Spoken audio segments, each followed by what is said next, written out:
Welcome to Cinemas Education channel पर आप सभी का स्वागत है।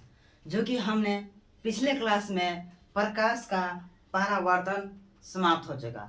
वहाँ पर यह भी बता दिया कि वहाँ से कौन कौन सी क्वेश्चन बोर्ड में पूछता है। यहाँ से भी वही चीज़ काम करने वाले हैं, साथ ही साथ बताने वाले हैं कि बोर्ड में कौन कौन सी क्वेश्चन को पूछता है। प्लस में जितना भी एक्सप्लेन अर्थात जितना भी आवश्यकता है पढ़ने के लिए वो भी आपको दिया जाएगा। लेकिन आपको साथ ही साथ ये बताया जाएगा कि ये क्वेश्चन पूछा जा सकता है, क्योंकि जो प्रीवियस ईयर और पिछले बार जितने भी पूछा गया है कहीं ना कहीं घुमा के क्वेश्चन यहीं से पूछा जाता है। तो प्रकाश का परावर्तन और अपवर्तन दोनों से काफ़ी हद तक ऑब्जेक्टिव में पूछता है और सब्जेक्टिव में भी कुछ पूछता है। सब्जेक्टिव में ज़्यादातर क्वेश्चन पूछने वाला है जो नियम पूछता है। जैसे अगर एक तरह से देखा जाए तो पिछले क्लास में भी बताया था, प्रकाश का परावर्तन के दो नियम होता है और अपवर्तन का भी दो नियम होता है। पहला नियम दोनों का समान होता है, लेकिन दूसरा नियम दोनों का डिफरेंट होता है। जैसे कि इसमें कह रहा है कि सबसे ज्यादा है प्रकाश का परावर्तन, रिफ्रैक्शन ऑफ लाइट फर्स्ट है हमारा हेडिंग में। तो सबसे पहले आते हैं कि अपवर्तन किसे कहते हैं। किसका अपवर्तन? तो प्रकाश का अपवर्तन किसे कहते हैं। तो सबसे पहले आपके माइंड में डिफिनेशन होना चाहिए और इजीली होना चाहिए। अपवर्तन कैसे होता है? जैसे कि हम लोग आज तक जानते हैं कि प्रकाश सीधी रेखा में गमन करता है। नाइन्थ तक, क्लास 9 तक ये जानते आए हैं कि प्रकाश एक सीधी रेखा में गमन करती है। लेकिन अब क्लास 10th से अब ये जानेंगे कि प्रकाश टेढ़ी रेखा में भी गमन करता है। जैसे हम लोग क्या करते हैं, किसी क्या करते हैं, एक उधर टॉर्च बढ़ रहा है, अगर किसी पाइप नुमा में बाहर रहे तो डायरेक्ट निकल गया, वही पाइप को फोल्ड कर दिया है आगे से। मान लो ये पाइप ऐसे ज्वाइंट है तो आपका लाइट सीधी रेखा में गुजर रहा है, लेकिन जैसे ही लाइट पाइप को फोल्ड कर देगा टेढ़ हो गया तो फिर प्रकाश इस तरफ नहीं निकलता। ऐसा क्यों होता है?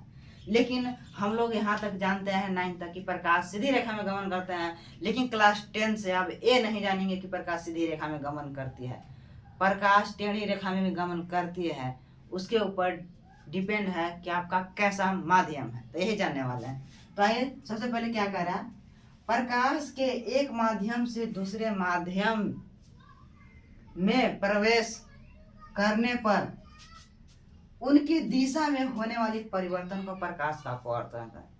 प्रकाश जब एक माध्यम से दूसरे माध्यम में जाता है तो उसके क्या होता है, जब भी दूसरे माध्यम में प्रवेश करता है तो उसकी दिशा में परिवर्तन हो जाता है और उसी परिवर्तन को अपवर्तन कहते हैं। जान गए क्या कह रहे हैं? सबसे ध्यान देने वाली बात यहाँ पे ये है कि एक माध्यम से, इंपॉर्टेंट लाइन क्या है, एक माध्यम से क्या कह रहा है, दूसरे माध्यम में जा रहा है और उनके जब डायरेक्शन में चेंज हो रहा है दिशा में, तो जो हो रहा है परिवर्तन उसी को अपवर्तन कहते हैं।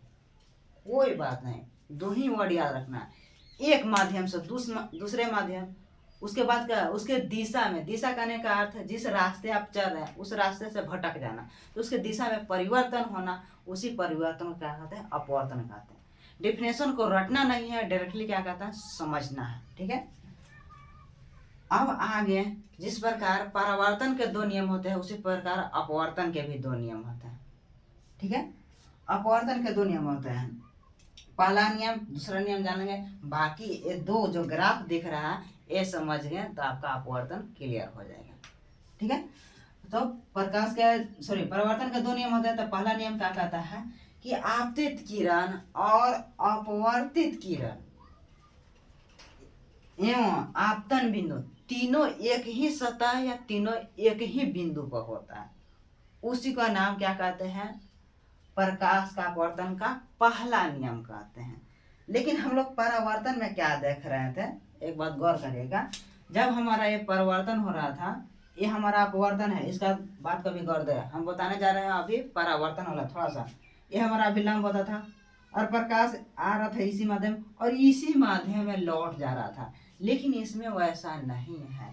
इसमें क्या हो रहा है, दूसरे माध्यम में जा रहा है। जैसे कि यहाँ पर देखा जाए, ये हमारा आपतित किरण हो गया, आपतित किरण हो गया और ये हमारा जो ये लाइन जो आया ये हमारा क्या होगा, अपवर्तित किरण, अपवर्तित किरण हो गया। तो इसका बात को भी ध्यान दें, प्रकाश का परावर्तन में पहला नियम है एक माध्यम से आ रहा था उसी माध्यम में लौट जा रहा था, लेकिन उसी माध्यम में ना इसका माध्यम चेंज हो जा रहा है। ठीक है, तो जानने वाला है। तो क्या कह रहा है, आपतित किरण, अपवर्तित किरण एवं आपतन बिंदु तीनों एक ही सतह या बिंदु पर होते हैं। अब सतह और बिंदु कहने का अर्थ ये है मेरे दोस्त, जैसे कि मान लिया बिंदु सतह, मान लिया यहाँ पर क्या इस सतह है, ठीक है, ये सतह है, एक यहाँ पाया और रिफ्लेक्स और रिफ्लेक्स यहाँ से हो जाए, तो क्या ये माना जाएगा आपतित किरण आ रहा है, परावर्तित किरण यहाँ से गुजर सकता, ऐसा हो सकता है नहीं। दोनों क्या होना चाहिए, एक ही बिंदु पर, मतलब आपतित आने वाले किरण और परावर्तित किरण जाने वाला किरण दोनों एक ही बिंदु से गुजरना चाहिए, और साथ ही साथ नॉर्मल अभिलंब तीनों एक ही बिंदु से पास हो, तभी कहते हैं प्रकाश का परावर्तन का पहला नियम या अपवर्तन का पहला नियम। परावर्तन और अपवर्तन में थोड़ा सा डिफरेंस है, क्योंकि परावर्तन में क्या कहते हैं एक ही माध्यम में लौट रहा है, इसमें क्या है दो माध्यम में लौट रहा है, दोनों अलग अलग है। इस बात को भी ध्यान दे, यहाँ पर ध्यान देने वाली बात ज्यादा है। दूसरा नियम क्या कहता है, दूसरा नियम sine i equal sine r, ऐसे कोई याद करना रटना जरूरी नहीं, इसे मीर से सूचित किया जाता है। ये भी बात आप जानते हैं कि इसका खोज अस्नेल ने किया था, अस्नेल साहब कब किया था, 1621 ईस्वी में। लेकिन हम बताना चाहते हैं, कहना चाहता हूँ कि जो आपतित किरण है, जो आपतित किरण जो ये एंगल बना रहा है, और परावर्तित किरण जो ये वाला एंगल है, ये साइन आई है और यहाँ पर एंगल आर है। तो कहने का अर्थ ये है मेरे दोस्त, ये हमारा रेसिप्रोकल में दिया गया, अर्थात रेशियो में दिया गया। क्या ऐसा बात हो गया कि दोनों को रेशियो में दिया गया, कहने का अर्थ है कि कभी भी एंगल आई और कभी भी एंगल आर बराबर नहीं हो सकता है। लेकिन इसी में क्या होता था, परावर्तन, कौन यहाँ परावर्तन है, परावर्तन की बात बता रहे, एंगल आई और एंगल आर दोनों क्या होता था, बराबर होता था। लेकिन इसमें angle i not equal to angle r कभी भी बराबर नहीं हो सकता है। कैसे नहीं हो सकता है बराबर, ये बात जानते हैं। जैसे हम देख रहे हैं मेरे दोस्त कि ये अभिलंब है, ये आपतित किरण है, यहाँ पर क्या है, ये हमारा कौन सा माध्यम, इसको बारे में थोड़ा सा जाने। ये आप लोग जानते हैं विरल माध्यम, विरल माध्यम, ये सघन माध्यम। सघन इसका नाम क्यों पड़ा, इसका विरल नाम क्यों पड़ा, विरल मतलब फैल, सघन मतलब सटल, सघन मतलब उसमें डेंसिटी ज्यादा है। इसमें आप कितना स्पीड से दौड़ सकते हैं, आप ही अनुमान लगाइए। आपका पानी में स्पीड ज्यादा हो सकता है नहीं, लेकिन हवा में क्या स्पीड ज्यादा हो सकता है। जैसे हम लोग अभी क्या है, विरल माध्यम है, निर्वात को ऐसे विरल माध्यम कहा जाता है, लेकिन इसको जो हवा जिसमें उपलब्ध है, इसको भी लगभग विरल माध्यम में क्या कैटेगरी में रखा जाता है। आपको अभी रोड पर दौड़ने के लिए कहा जाए, और वही क्या कहा जाए, पानी रख जा, पानी में कहा जाए दौड़ के, उसमें चलना मुश्किल हो जाता है। उसी प्रकार क्या है, प्रकाश भी चलता है, इसमें तेजी से चलता है और क्या होता है, इसमें कम गति से चलता है। इसमें क्या होता है, निर्वात में प्रकाश की चाल कितना होता है, 3 लाख किलोमीटर प्रति सेकेंड या 3 × 10⁸ मीटर प्रति सेकेंड। पानी में क्या होता है, 2.25 × 10⁸ मीटर प्रति सेकेंड के हिसाब से चलता है, ठीक है। लेकिन हमारा समझाने का मेन मुद्दा है कि एंगल आई यहाँ बना और एंगल आर यहाँ बना। इसमें क्या है, जब एक माध्यम से यहाँ से यहाँ तक क्या है, एक माध्यम से अभिलंब है, ऊपर दिया पूरा क्या है विरल माध्यम, नीचे दिया क्या है सघन माध्यम। तो एक माध्यम से आ रहा है, यहाँ क्या है एक लाइन, जैसे पानी रहता है, पानी एक परत नुमा दिखता है, उसी प्रकार एक परत की तरह लाइन पार दिया गया, ठीक है।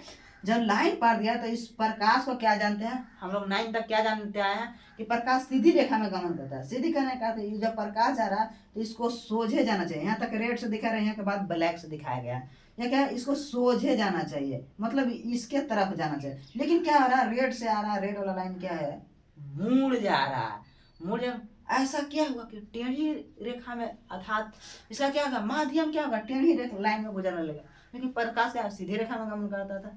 यही हुआ मेरे दोस्त। यहाँ पर क्या, प्रकाश जब विरल माध्यम से सघन माध्यम में प्रवेश करती है तो अभिलंब की ओर झुक जाती है। झुकने का अर्थ है इसके नजदीक आ जाती है।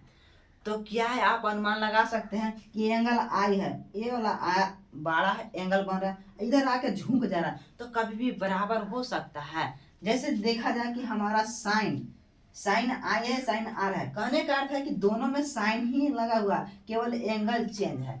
तो कभी बराबर कब दोनों का रेशियो 1 आ सकता है, जब दोनों का एंगल समान हो। माने 37 डिग्री ऊपर है, 37 डिग्री नीचे, तब ना काटेंगे तो क्या है, एक आएगा बराबर आएगा। तो दोनों कभी भी बराबर नहीं हो सकता। कैसे नहीं हो सकता, यहाँ पर समझ सकते हैं एग्जाम्पल के तौर पर। क्या, इसका विरल माध्यम में ज्यादा बनता है, इधर जाके सिकुड़ जा रहा है। क्यों सिकुड़ जा रहा है, अभिलंब की ओर झुक जा रहा है। क्यों झुक जा रहा है, क्योंकि इसका जो डेंसिटी है, जो सघन माध्यम जिसको घनत्व बोलते हैं, उसे ज्यादा है। ज्यादा होने का ये अभिलंब की ओर झुक जाता है। उसी प्रकार की दूसरा एक समझाया गया, जब यहाँ क्या है, टॉर्च को पानी के ऊपर से खड़ा होकर किसी तालाब में लाइट मार रहा है, तो ये वाला प्रोसेस हो रहा है। अब वही प्रोसेस को रिवर्स कर दे, उल्टा कर दे। क्या कर दे, जाके पानी के अंदर डुबकियां मारे और लाइट मारे ऊपर की ओर। जब वैसा स्थिति करेंगे तो ये हमारा प्रकाश इस तरह जा रहा है, हमारा पानी के सतह से जैसे अर्थात सघन माध्यम से जैसे आया ऊपर विरल माध्यम, तो ये क्या हो रहा है, इसको भी कैसे गुजरना चाहिए, स्ट्रेट गुजरना चाहिए, सीधे गुजरना चाहिए। ये दिख रहा है आपतित किरण है, क्योंकि इधर से बाहर रहे लाइट, तो हमारा जिधर से लाइट आप बाहर रहे वो हमारा क्या होता है, आपतित किरण है। तो आपतित किरण है तो इसको क्या सोझे जाना चाहिए, लेकिन क्या कर रहा है, ये अभिलंब है, इससे क्या हो जाए, दूर भाग रहा है। जाना चाहिए ऐसे, लेकिन इससे क्या होगा, इससे भी दूर भागा। जब प्रकाश को, टॉर्च को, लाइट जो बोलियो, जब प्रकाश को सघन माध्यम से विरल माध्यम में जाता है तो अभिलंब से दूर भागता है। विरल से क्या होता है, विरल है हमारा विरल माध्यम, तो अभिलंब से क्या दूर भागता है। इस बात को ध्यान देंगे। साथ ही साथ ये आपका नियम पूछता है सब्जेक्टिव में। जब नियम पूछेगा सब्जेक्टिव में, अगर ऐसे पूछा कि अपवर्तन के कितने नियम होते हैं, तो 2 नियम होते हैं, या पूछ दे कि अपवर्तन के दूसरा नियम कौन सा है, तो आप बताना है mu equal sine i by sine r, जो कि कभी भी दो आपस में क्या होता है, बराबर नहीं होता है। इस प्रकार के अगर कितने नियम होते हैं और कौन कौन होते हैं, तो आपका 4 मार्क्स में डायरेक्टली सब्जेक्टिव में पूछ देगा। डिफिनेशन कम चांस है, ना के बराबर है कि डिफिनेशन नहीं पूछता है प्रकाश का अपवर्तन किसे कहते हैं, लेकिन नियम जरूर पूछता है। इस बात को भी ध्यान देंगे। सबसे पहले इसे म्यू से सूचित किया जाता है। इसे स्नेल का नियम खोज किया था 1621 ईस्वी में किया गया, तो इसको भी साथ ही साथ क्या करना है, ध्यान में रखना है। और आपका क्लास अगले वीडियो में हो सकता है। नेक्स्ट अभी परिवर्तन का नियम कुछ अभी इंट्रोडक्शन चला है।